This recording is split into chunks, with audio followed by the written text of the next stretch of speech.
ఓం నమో నారాయణాయ. అందరికీ నమస్కారం. Welcome to Thokredu channel.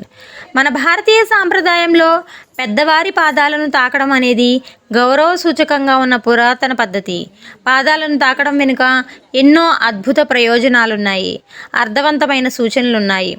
పెద్దవారి పాదాలను తాకాలంటే మన అహంకారాన్ని వదిలి తలవంచాలి. అది పెద్దవారి వయస్సు, జ్ఞానము, విజయాలు, అనుభవాలను గౌరవించడంతో సమానం. పెద్దవారి పాదాలను తాకినప్పుడు వారి ఆలోచనలు, స్పందనలు మనకి చేరుతాయి.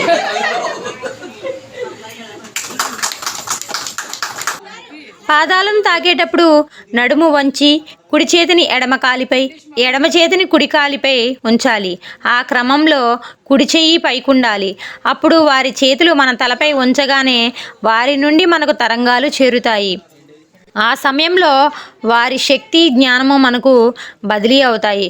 ఫలితంగా మంచి మనసుతో వారిచ్చే దీవెనలు ఫలిస్తాయి. పెద్దవారు ఈ భూమి మీద నడిచి ఎంతో జ్ఞానాన్ని, అనుభవాన్ని సంపాదించడం వల్ల వారి పాదధూళిలో ఎంతో జ్ఞానము దాగి ఉంటుంది. మేము కూడా మీ మార్గంలో నడిచి జ్ఞానాన్ని, అనుభవాన్ని సంపాదించాలని ఆశీర్వదించండి అని చెప్పే సాంప్రదాయానికి ప్రతీకగా వారి పాదాలను తాకుతాము. అందుకు నిదర్శనమే ఈ పాద పూజ.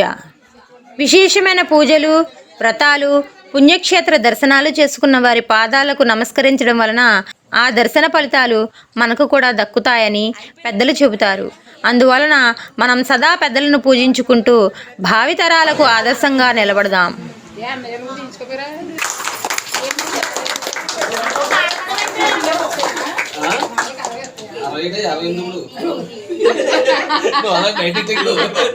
ఓకే,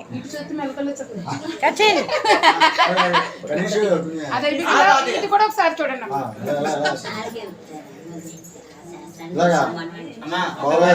మన హిందూ సాంప్రదాయాలను పాటిస్తారని, భావితరాలకు బ్రతుకు భద్రతలతో పాటు మన సంస్కృతి సాంప్రదాయాలను, భారతీయతను నేర్పుతారని ఆశిస్తూ మీ తోకరాయుడు ఛానల్. ఓకే.